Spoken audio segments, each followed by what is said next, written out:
Padmashri doctor एस.एन. सुब्बाराव अस्थि कलश शेष यात्रा शुभारंभ कले भूदान तथा सर्वोदय नेता श्रीकृष्ण सिंह। देशर महान गांधीवादी दार्शनिक तथा जातीय युव प्रकल्पर प्राण प्रतिष्ठता एवं जय जगतर उद्घोषक पद्मश्री डॉक्टर एस.एन. सुब्बाराव चिताभस्म एप्रिल 1 पवित्र उत्कल दिवस अवसर में मोटू निकटस्थ साबेरी एवं सिलेरू नदीर मिश्रण स्थल मोगी पॉइंट रे विसर्जन करा जिवो।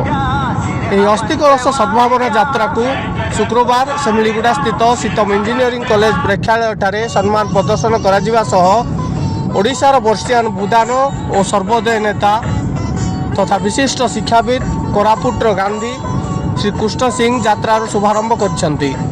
एही अवसर रे अनुष्ठित सभा रे जातीय युव प्रकल्पर ओडिशा राज्य शाखा सभापति मधुसूदन दास, पूर्वतट रेलपथर अवसरप्राप्त वरिष्ठ अधिकारी तथा विशिष्ट कवि निराकार दास, पुरी समाजसेवी तथा चेतावनीर अध्यक्षा स्वर्णप्रभा जेना, सीतमर उपाध्यक्ष द्वितीकृष्ण महापात्र, प्रशासनिक अधिकारी रंकधन सामल, डिप्लोमा कॉलेज अध्यक्ष इंजीनियर रंजित चहट्राय, डीपीएस विद्यालय अध्यक्ष महेश पाणिग्राही सम्मानित अतिथि भाव योगदान करी भाईजी जीवनचर्या त्याग और देशप्रेम उपरे आलोकपात करथिले।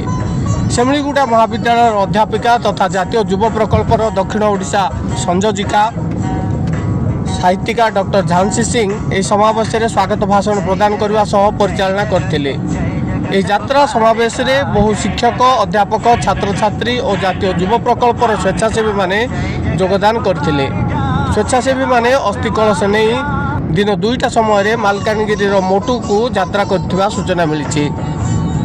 ब्यूरो रिपोर्ट, ठीक खबर।